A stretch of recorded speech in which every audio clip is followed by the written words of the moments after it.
What's going on, guys? It's Jack here with Suburban Tactical Nation. Today I'm bringing to you another piece of wizardry from the masters at Civivi. Not the raffle, not the rifle, the riffle.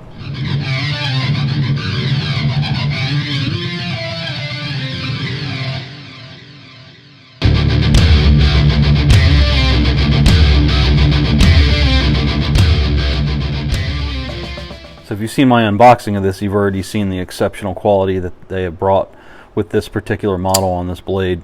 Let's jump into the specs with this. It's coming in at an overall length of 7.98 inches, just under 8 inches. You've got a closed length of 4.52 inches. You've got a blade length of 3.46 inches. You've got a blade thickness of 0.118 inches. And you've got a weight of right around 3.3 ounces. What we got on here is a very good user steel, one of my favorite on the budget line of any knife. So it's 14C28N Sandvik steel. It's a Swedish steel. It's absolutely capable, holds a decent edge for a while, and it's easy to sharpen. It's a good tough blade. It's going to work for just as an EDC. So it's definitely a drop point blade. It's got a stone washed finish, almost like a bead blast, but if you get up close enough you can see where it's stone washed. But we've got a medium to high flat grind. We've got a large cutout on this. I wasn't sure how I felt about that at first, but with deployment you'll see why it actually works. And you've got a laser beam of an edge on this knife. Got a hidden lanyard hole in the back with dark green micarta scales. Got a deep pocket carry clip, tip up, right or left. Got T8 screws for the hardware. As per usual on Civivi, they have it to a minimal amount. Got a nicely done backspacer done in micarta. You've also got the stainless liners that are done with that nice stone wash finish. The pocket clip is as well. The recessed screws in there. Only difference on the hardware is the screws are T6s and not T8s.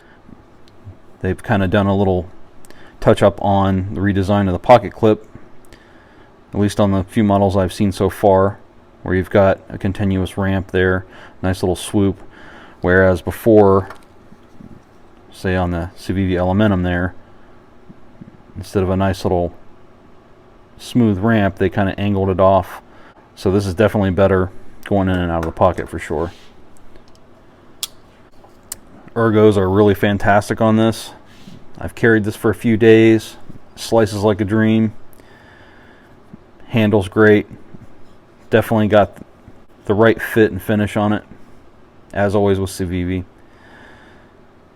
Now you've got the jimping right here on the blade, more than enough. Now the edges are really knocked down well. The jimping could be a little more aggressive to get more grip, but it does the job. Got a little sharpening choil, and you've got a nice amount of jimping on the flipper tab, which I always love to see. And I also love when Civivi always puts the jimping on the liner right there. Nice early lockup, perfectly flush right up on the back of the tang of the blade. One thing I have noticed after carrying it for a while, it took me a minute, but this kind of popped out at me, is the fact that where you have a standard stop pin, on here they've actually added the pin on the blade instead of the scales, and you can see the cutout in there where that pin locks right up in there, nice and deep. Now I've never had a Civivi have any kind of blade play whatsoever, side to side or up and down. The lockup's always been perfect, and the blade centering absolutely perfect. After use, absolutely perfect. These things are tuned to perfection right out of the box, almost always. Now, you know, being production runs and being budget knives, you're going to come across a few bad eggs here and there. I've yet to experience any issues with any Civivi I've ever had.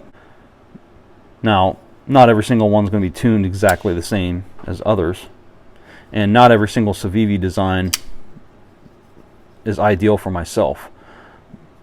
But I think they've really got it down really well for a full-size blade. I think they've almost done it perfect on this one. I love the lines on the blade from the tip of the blade all the way back. And you've got that nice deep carry. Now on the micarta, it's not very aggressive, kind of a matte finish. It feels almost like a worn-in leather, so you got a nice grip on it. It's not coming out of your hand, and you've got just enough flipper tab there to give you a little bit of a guard when you're holding it. And you've got all that room. I have pretty large hands, and you can see there's still a little bit on the back. So full purchase, and you still got a little more on the back. These guys have mastered it. You just can't get any better for $55. The action on this, out of the box, fallen shut, the most smooth action I've ever seen on a blade for this amount of money. Now, I don't always base grading of a knife or how well I think the knife is just based off of fidget factors and how perfect the blade shuts or not. But it's definitely a bonus, and it's done well.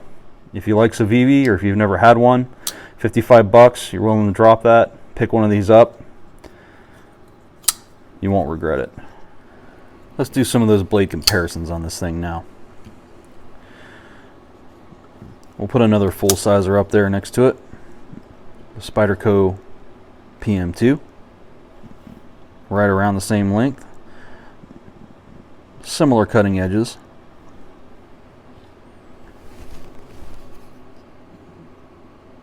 PM2 is a little thicker, but definitely more handle. Let's throw it up against the newer model, the Brazen. Pretty much right on the wire, on the same size and length. Similar handle shape. Another exceptional handle and ergonomic on this thing. We'll get into that in another video. Full review on this coming.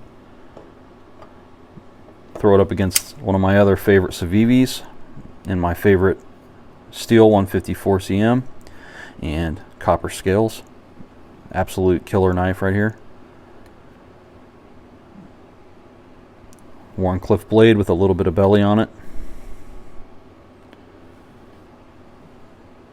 So there's that one. And then we'll throw it up against the Elementum just so you can see. This is a pretty well recognized Civivi, the Elementum. This is definitely their flagship model. And you can see it's not very big. Blade HQ exclusive with S35V in steel and a nice canvas micarta scales. And we'll put it up against the Bug Out since it's kind of in between both of those. Very popular with the Benchmade fans of the world. This is definitely an exceptional EDC carry. Super lightweight. A little bit thinner, but I like the Bug Out. It's not my favorite, but I do like it. So real quick, just to show you the beautiful geometry on this blade for slicing. Give you a little bit of action here. That's doubled up too. But yeah, it's going to get her done, no doubt. Definitely quite the cardboard killer too. You know from that sound, this thing just eats it for breakfast, man.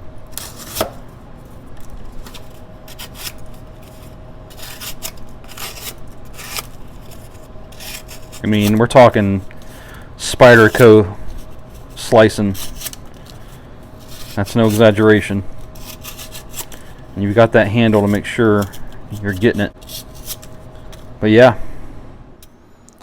So overall conclusion on this, I think this is absolutely a fantastic knife. No doubt. Definitely a full-size user. It's going to get 90% of your EDC tasks done. The only drawback I see on this thing is the fact that it's such a good slicer, which leaves it with a thin tip.